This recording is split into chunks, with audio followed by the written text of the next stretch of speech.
the world is closer to annihilation than it has ever been, end quote. That was the pronouncement of the USA Today and a litany of all kinds of news articles and publications and social media posts as this newest setting on the doomsday clock was revealed. If you're taking notes, number one, let's answer the question, what is the doomsday clock? Because I'm sure that there are people who will be listening to this who maybe you've heard of it, but you're not really accurately informed as to what it is. The doomsday clock, in essence, is a symbol of how close humanity is to apocalypse or self-annihilation or Armageddon, as the original founders used that actual biblical word. It was created in 1947 in the wake of the world's first nuclear detonations by the Bulletin of Atomic Scientists. In that group, headed up by Albert Einstein and another group of scientists who had worked on, and you can Google or Wikipedia, the Manhattan Project. But the doomsday clock actually kind of came out of a response to the Manhattan Project, which was a U.S. endeavor responsible for developing the world's very first nuclear weapon. The doomsday clock, created in 1947, has only been reset 25 times. So when this group of scientists who are in charge of setting the hands on that clock make a pronouncement, they don't do so frivolously. They meet together, they assess the conditions of the world, geopolitical, economic, nuclear, famine, pestilence, etc., and they make a determination on how to set that clock. Since 1991, it has been increasingly and steadily moving closer and closer and closer to midnight, except for a brief reprieve between 2010 and 2012 when it was moved back slightly. The clock was originally set at 7 minutes from midnight in 1947. It was set at 2 minutes before midnight in 1953 because the U.S. and the Soviet Union had detonated their first thermonuclear weapons, and obviously the world had great concern. Someone asked me, what is the furthest away from midnight that the doomsday clock has been set? And in my research, I discovered that was 1991. It was set at 17 minutes away from midnight after the fall of the Soviet Union and the signing of the Strategic Arms Reduction Treaty. But just a handful of days ago, it was set the closest it has ever been to midnight, and that was 90 seconds. And so the furthest away from Armageddon, and by the way, that was the word used by Albert Einstein and the original group of scientists to describe the threat of self-annihilation on this planet. I find it unique that a group of scientists whose field of study is not sacred but secular, in looking for a word that would best describe world annihilation, came upon the word Armageddon, which is the exact word and the exact location and the exact battle prophesied in the book of Revelation, which is why I read the passage out of Revelation chapter 16 about Armageddon, is I wanted you to see that it was rooted in the Bible. Why they chose the word Armageddon, I do not know, but it is a prophetic word and it is a biblical word. Secondly, if you're taking notes, are there parallels between Bible prophecy and the doomsday clock? And with this most recent pronouncement, they not only set the hands at 90 seconds to midnight or 90 seconds to Armageddon, they gave specific reasons as to why they had assessed that the world was on the precipice of its greatest and most threatening position that it has ever been. As a lifelong student of eschatology and Bible prophecy, I could not help but notice that the very same reasons that the doomsday scientists gave for moving the hands to 90 seconds before Armageddon are identical to the end time scenarios that we find in Bible prophecy. Let me go over them for you, and if you're taking notes, the first reason these scientists gave, number one, they mentioned the escalation of geopolitical tensions created by the war that currently is going on between Russia and the Ukraine. That was the first reason why they explained why they had moved it closer to midnight than it had ever been in its entire history. As I covered in greater detail in our Bible study prophecies, obviously I don't have time to address all of the details of that, but if you're new to our YouTube channel and podcast channel, you might want to consider subscribing. But if you'll go back in our studies, you'll find that I have an entire study on what does the Bible say about Russia and final Bible prophecy. I would highly suggest that you listen to that. There's also a study on what does the Bible say about Ukraine and Bible prophecy. There's also a study on what does the Bible say about China and Bible prophecy. And there are others. So if you have a greater interest and want to develop a biblical view on these geopolitical tensions that the world is currently facing and are clearly foretold in Bible prophecy, avail yourself to those as you have time. Because when they listed their concern of the battle and the war of Russia and Ukraine, and if you're following that at all, there has been escalation just in recent days. Our own nation and other nations are funding the Ukraine side of that battle. Just a handful of days ago, allied nations made a determination to ship high-tech tanks to help Ukraine. Now, you don't have to be a military strategist to figure out that Vladimir Putin and Russia are perfectly aware that we, as Americans and other allied nations, are participating in this war. It is no longer a skirmish between Russia and Ukraine. It has become an outright war between Russia, Ukraine, and all of the nations that are supporting Ukraine. And in our own country, the United States of America, our administration is sending billions of dollars and military armament to help Ukraine. That is a direct war threat against Russia. And Russia has openly said that they will use nuclear war against the United States. And they've not only threatened that, in days before you're listening to this, they moved nuclear-armed warships into the neutral zones of the Atlantic Ocean, and they have pointed their nuclear weapons on that ship at specific cities along the eastern coast of the United States of America. And Vladimir Putin has openly declared he will use nuclear weapons. And so it's for this reason that there's incredible tension in our world today. But did you know that this was prophesied in Ezekiel chapter 38 and chapter 39? Again, I have an entire study on our YouTube channel, on our podcast channel, on Bible prophecy and the Gog and Magog war.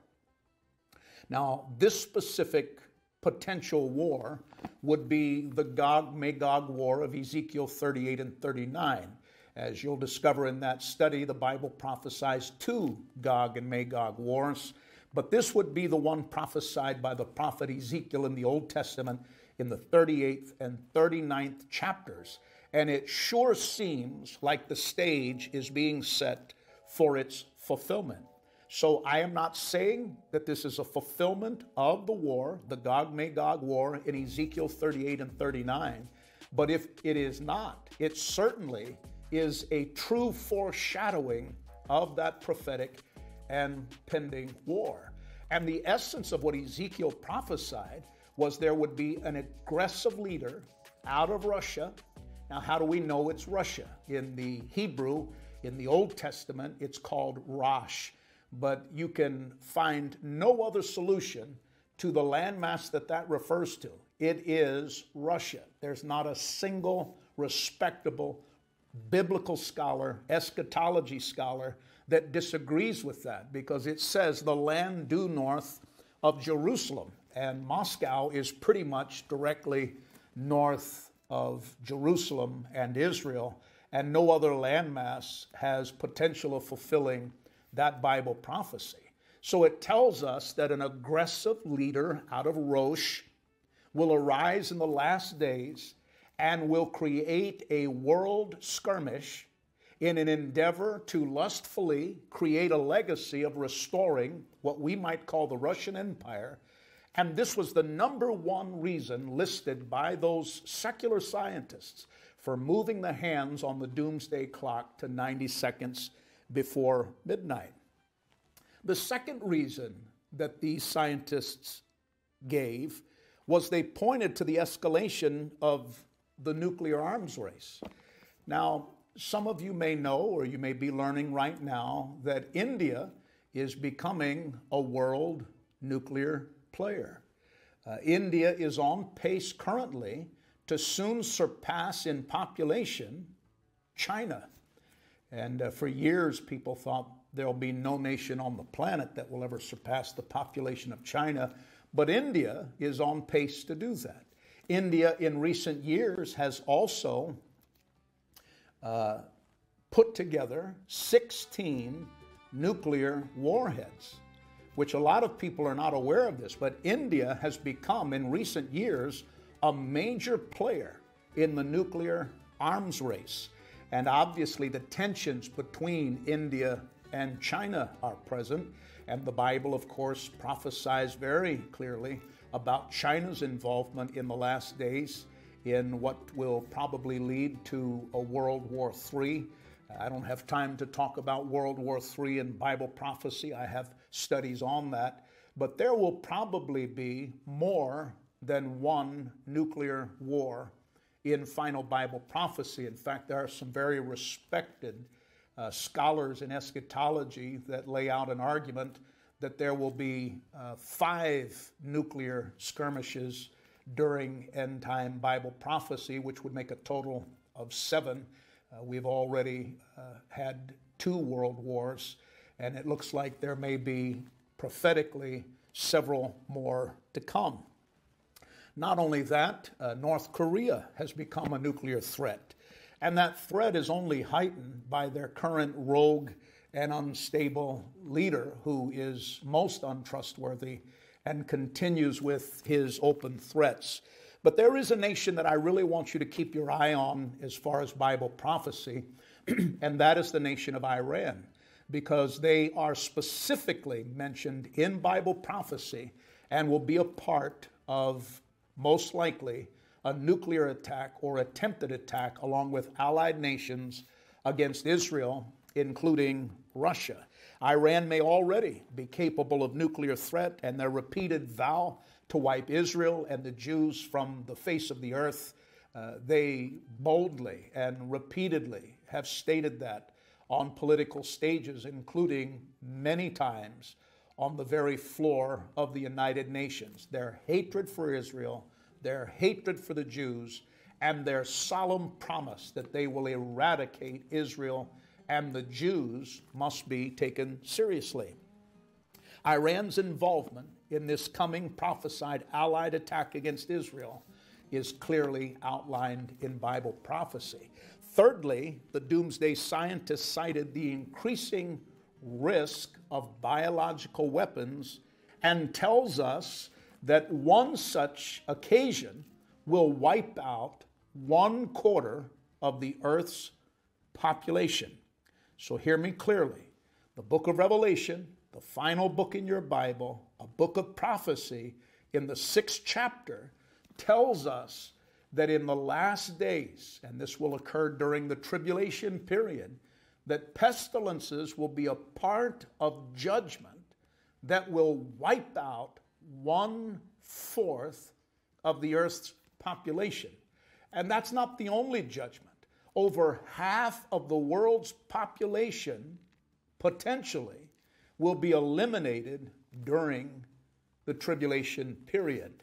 Again, there's a detailed study on that on the YouTube channel and podcast channel entitled, How Many People Will Die During the Tribulation Period. Then fourthly, the doomsday scientists mention the vacuum, their own words, the vacuum of weakness in world leadership. And there couldn't be a more true statement.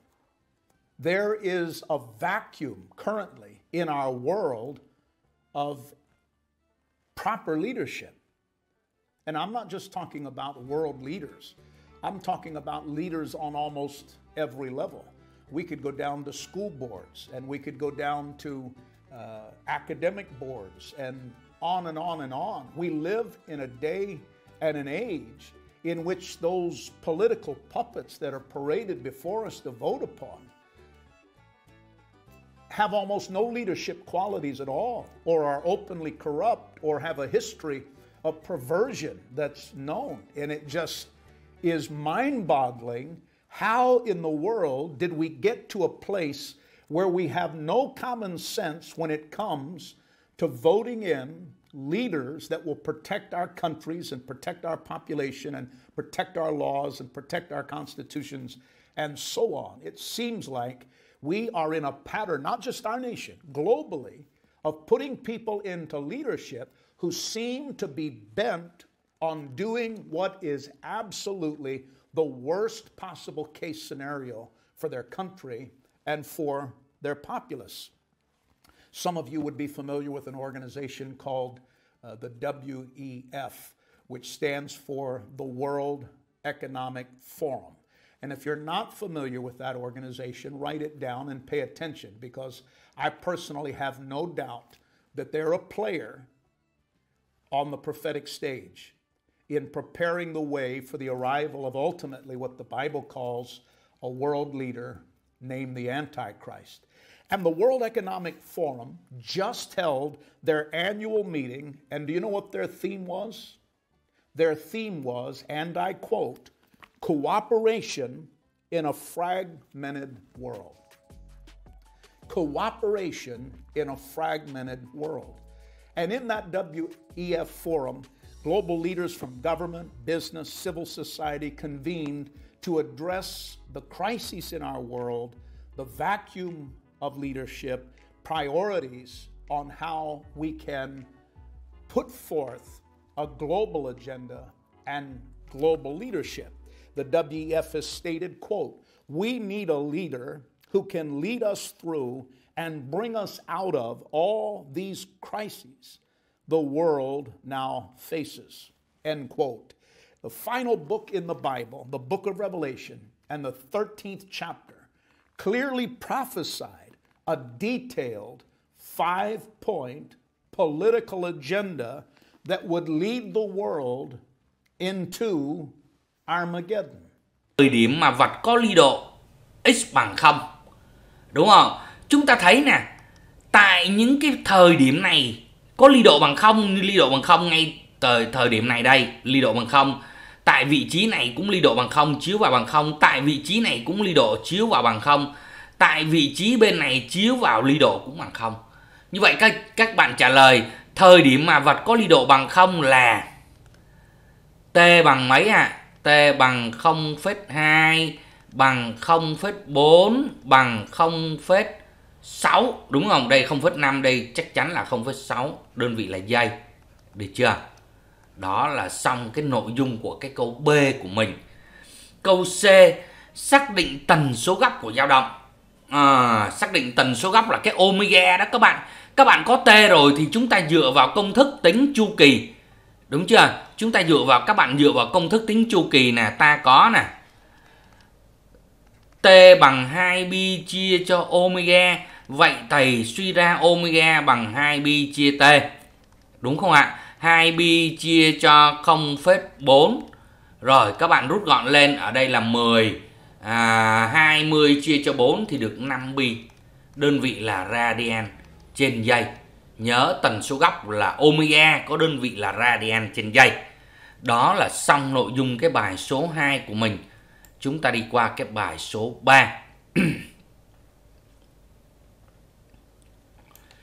Hình 2.3 là dao động điều hòa của một con lắc.